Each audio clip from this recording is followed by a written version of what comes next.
Kanjuro. Sayo. Alright, so I think it's clear as day to everybody that Oda-One Piece has a skill. A skill that makes you think that a certain character is dead or is going to die, and then they seemingly bring them back to life. A good example is Hyogoro. A couple chapters ago, the man was about to be beheaded, and then boom, Chopper saves him. You know, that makes sense. I don't think he needed to die, and I think his death would have been a little bit pointless in that scenario. He needs to live on to train people to have Rio, right? It makes sense. And then we had Orochi. He got his head chopped off, but dude, the guy has the Hydra fruit. You chop off one head, he grows another one. It's part of his fucking devil fruit. It makes sense that he's alive. And then there's Kanjuro. Kanjuro was essentially KO'd by Okiku, right? The guy was seemingly cut in half. You even had Kinemon take off his hat, cry a little bit, and just put it down on him as if he was mourning a dead friend. And then here he is this chapter running amok. So with all the deaths that are teased in front of us, it makes sense as to why last chapter so many people wanted to believe this was the real Oden. Hell, Oda even gave us a version of Oden that doesn't even have his original source. He doesn't have Enma, he doesn't have Ame no Habakiri, he doesn't have either of those. He gave us a version of Oden that just didn't look right. But because of this, people were speculating even harder. They were like, oh, maybe the swords can't time travel, or maybe he left them behind, or maybe, you know, he gave them to Toki and he just didn't have them anymore, which doesn't make sense because Toki would be the one that sends them to the future, but, you know, that's besides the point. That just added fuel to the fire. People were coming up with theories left and right as to why he doesn't have the swords, or maybe it's just a slight oversight. Maybe he just didn't want his swords at all. I don't fucking know. Personally, I was in the camp that believed that Oden could only exist in this time period for maybe 20 to 30 minutes. Maybe he just came here to give everybody a good pep talk, like, hey, I couldn't beat Kaido, but here, let me tell you a weakness of that man. I thought that's what was gonna happen, but in the back of my mind, I did want to say that this was Kanjuro. That's why in last week's video, I even had Kanjuro in the thumbnail, because I was like, dude, it's gotta be him. There's no fucking way this is the real Oden. He's missing the swords, and it just didn't make any sense to me. So yes, it is confirmed. It is actually Kanjuro all along. And God, he's just tugging at the heartstrings, man. Kanjuro is a bad guy. We all knew this. He betrayed friends from 20 years ago. Even they all time skipped together. They all grew up together. And this guy did not bat an eye when he had to betray them. But somewhere deep down, I wanted to believe that Kanjuro would turn a new leaf. After Okiku beat him, I was like, you know what? Maybe Kanjuro's gonna make a comeback. Maybe he's gonna be like, you know what? My adventure with you guys was amazing. And then this chapter, he threw away his possibilities of becoming a good guy again. I had faith in him. I like to believe that bad guys in One Piece will eventually turn a new leaf. Maybe they'll open his eyes like, yo, Kanjuro, we're good friends here. And then, you know, they all start singing Kumbaya and he's going to help him take down Kaido. That's not the case. Kanjuro through and through is a bad guy. This chapter, he stabs Ashura. Ashura takes a sword to the chest and then he suicide bombs on Ashura, trying to take out all the scabbards. Like, dude, like you cannot forgive this man. And I'd be really surprised if they find a way to do that. The only person in the scabbards right now, or outside of this group, that can actually try and forgive him that I can see happening is Momonosuke. Momonosuke's a child.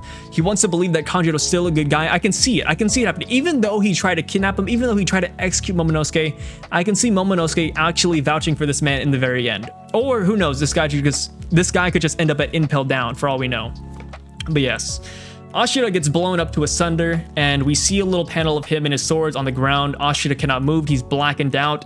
And now, with all the deaths that were teased before us, even though Ashura got stabbed and blown up at point blank range by pretty much the same dynamites that killed Pedro, even I'm kind of guessing like, dude, is he dead or is he alive?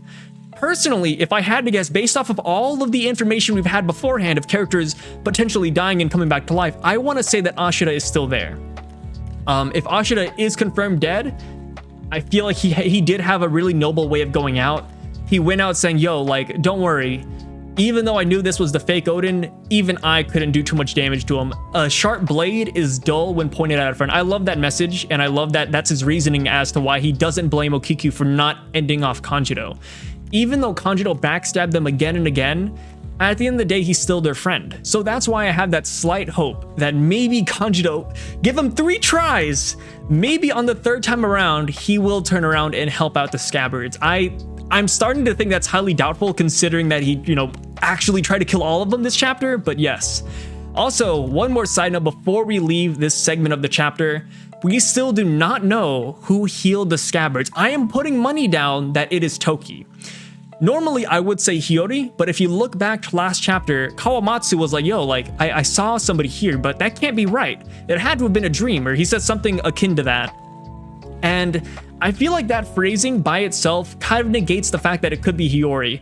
Hiyori being here healing them, that makes sense. Why would that be something that he would have to dream of, something that he can't believe?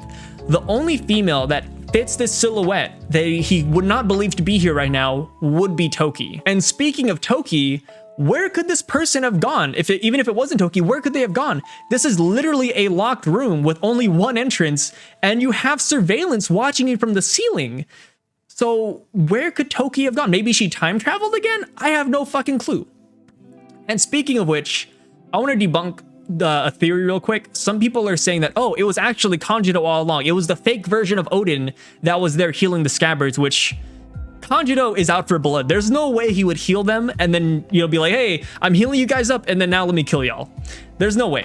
And also, last chapter, when Kanjuro enters the room as fake Oden, you see him actually open the door. So it can't be him unless he healed them, left the room, and then came back like a bad news reporter. So moving on past Kanjuro's attack on the scabbards, we have the next confirmed matchup of Onigashima. We have Duke Inurashi versus Jack the Drought. And I love this fight because it's almost like a revenge match. Like, they fought beforehand on Zou, and here they are again. And I love what he has to say. He says, hey, like, there's no full moon here. And he's like, well, there's no fucking poison gas either, huh, bitch? I love that. And I really wish that Nekomamushi would stay with them. It would make the most sense to me. That would be a 2-on-1 on people who fought him beforehand. But I guess you could argue that Nekomamushi isn't needed here. And I know what you guys are saying. Yo, when they were fighting each other back in Zou, they were doing 12-hour cycles. You know, Duke was fighting him for 12 hours and then they would switch out, and then vice versa. Jack had no time to rest, whereas this guy had 12 hours of sleeping time. That is true. But this fight will not go on for 12 hours. At most, they're going to fight for an hour, maybe 2 hours at the very, very most. And the reason I'm saying that is because once the fight with Luffy and Kaido finishes on the rooftop, you goddamn know they're going to come down here and help them. Literally anybody in the surrounding area could come and help either side. So this is not going to be a true one-on-one, and it's also not going to last 12 hours where Duke Inurashi would need a rest. And like I said, it is the revenge match that has to happen. I really do wish Nekomamushi would have stayed. To double that down, it's because we haven't seen Jack's hybrid form yet. We've seen him in his mammoth form, we've seen him in human form. We have not seen his hybrid form. So once he pops that shit off, if he even has one, then I do believe that maybe Inurashi might be at a handicap, and that will be very unfortunate unless, like I said, aid comes to his rescue. So past the Jack matchup, we have Orochi being confirmed alive. I think we all knew he was alive. Like I said, he has the Hydra fruit. The fact that they cut off his head is very apparent what they were doing there. And we have him burning down Onigashima. And I love his reasonings. He's like, yo, like, fuck Kaido, fuck everybody here, fuck the beast pirates. I'm gonna set this bitch on fire, and because it's in the sky, where are you gonna go? Like, you can't go anywhere, man. So I love that he's doing that. We know where Fukurokuji is. He's up there silencing people that have seen Orochi alive as well, keeping that a secret. And I love that he's back alive because it makes me wonder who's gonna fight Orochi. Orochi isn't exactly a strong guy. I think he has a very OP devil fruit, but outside of that, his physical attributes cannot be that high, right? Like, I don't want to throw any shade to Orochi, but I highly doubt he has any form of haki whatsoever. So anybody could fight him, and it would be a pretty fair matchup.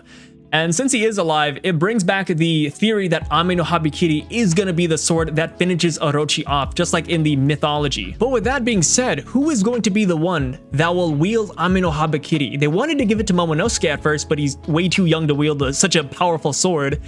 And there's nobody else that I can see that can wield it right now in the current vicinity. Of course, there is Zoro, but he's up at the rooftop fighting Big Mom and Kaido. I cannot imagine Zoro saying, hey, Kaido, Big Mom, can you give me like 2 minutes? Orochi down there is causing havoc. He's way more of a problem than you guys, so deuces.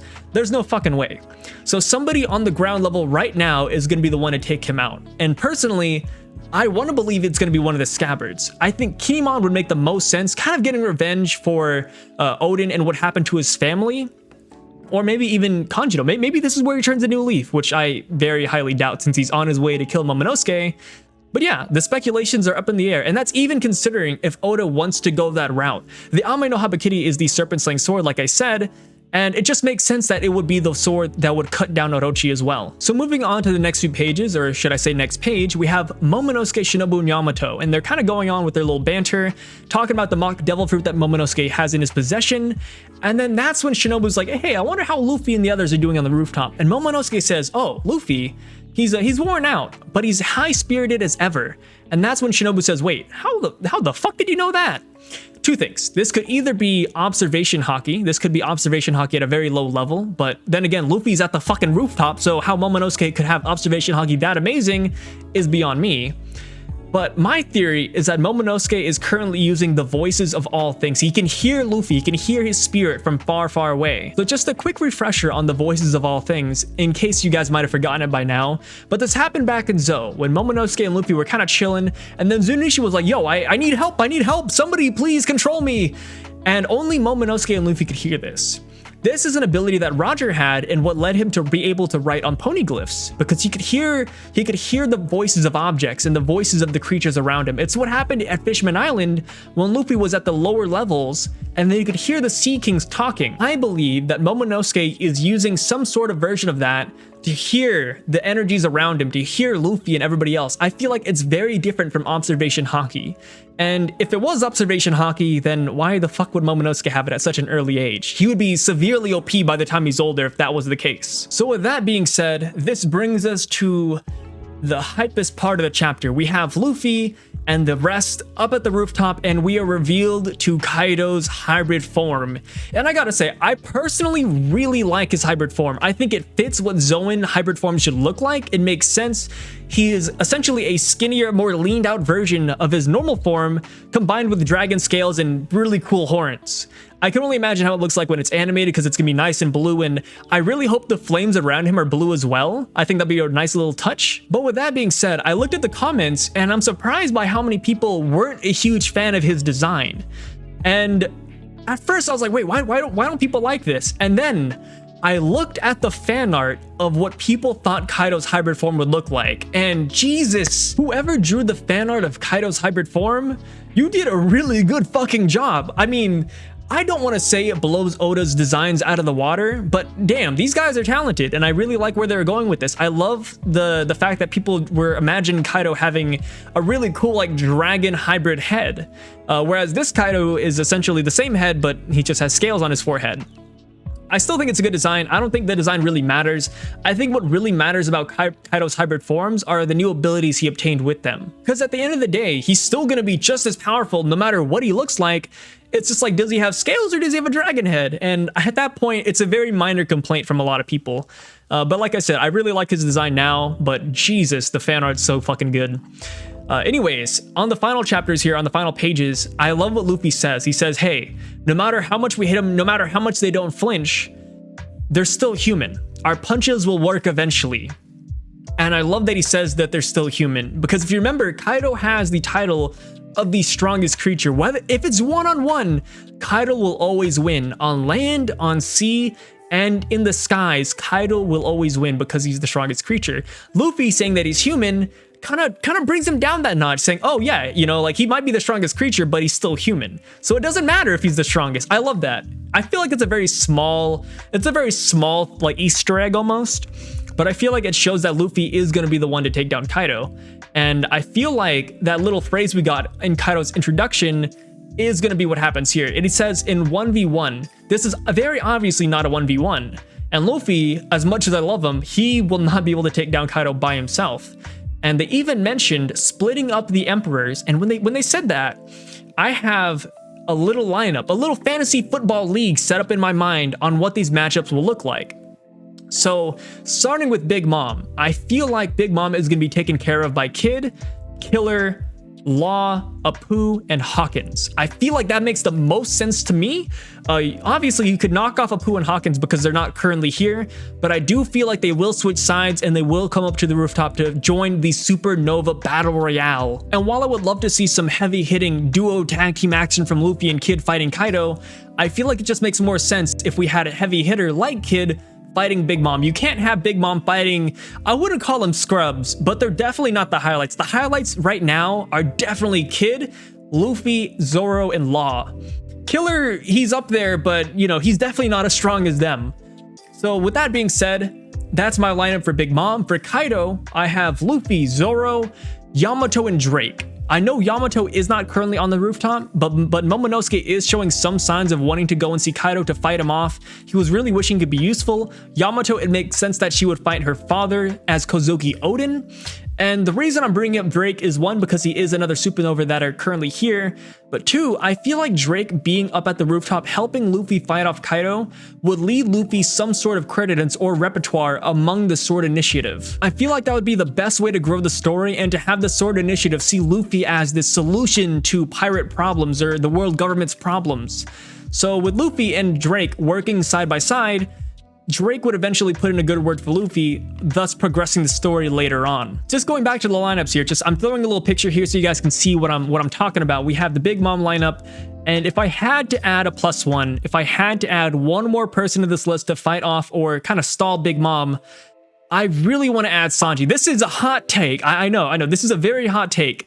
People do not like Sanji. Sanji is currently somewhere, we don't know where he is. He's either going towards Jack or he's going towards Momonosuke. If he follows Momonosuke, and if Yamato and Momonosuke do head to the rooftop, then Sanji will be there as well. So that's why I'm adding Sanji to this list against Big Mom.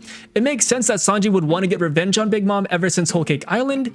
So yeah, I'm just throwing him there for a +1. And now revisiting the Kaido group, we have Luffy, Zoro, Yamato, and Drake. And if I had to throw in a +1, he would totally not be a fighter in this. I am throwing in Momonosuke, purely because Kaido and Momonosuke have history where Kaido calls him weak, and Momonosuke also has a mock devil fruit of Kaido, so maybe he will have some utility to him during this fight. Maybe he'll be like a support character, for example. But yeah, that's my current lineup. The reason I have Zoro fighting Kaido as well is because he has Enma. Zoro missed his slice earlier on, and it makes sense if he were to land a really heavy slice, reopening Oden's scar on Kaido once again. So yeah, that's my predictions on the lineups. What do you guys think about this? Do you think they're even going to split them up? We know Luffy says, hey, I've been to hell before, so this 2v5 or 2v7 or whatever this is, it's fine by me. So who knows? Luffy is known to destroy plans, so they might just actually keep on fighting this little battle royale here. Let me know what you guys think in the comments down below. I appreciate all the compliments I got last video. I appreciate all the comments.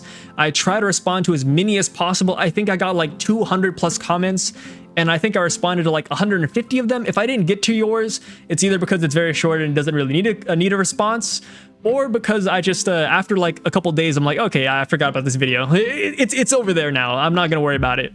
But yeah, thank you so much guys for all the subs. It would really help out if you were to like the video, subscribe, and all the rest. I'll see y'all next week. There is no break, so hype squad for that one. Poggers, am I right, chat? Oh wait, real quick. Before I end off this video, I gotta mention one more thing. This is like the PS secret bonus stream that you guys only catch if you watch past the end credits. But going back to the phrase of Kaido's introduction, you know, you can't beat him one-on-one, he's the strongest creature, yada yada yada. They said on land, in the skies, and in the sea. We fought Kaido on land when we obviously lost. Kaido brought us to the sky, and that just leaves the sea. Kaido has the Seiryu model of the fish fruit. And take note of the fish aspect of this. What if they knock Kaido off, he falls into the water, and then everybody's celebrating, they're like, yo, we fucking did it, Kaido's gone! And then, that's when Kaido rises from the fucking ocean, and now they have to fight him on the sea. A big brain right here. Anyways, guys, have a good night. Thanks for watching. Catch you next week.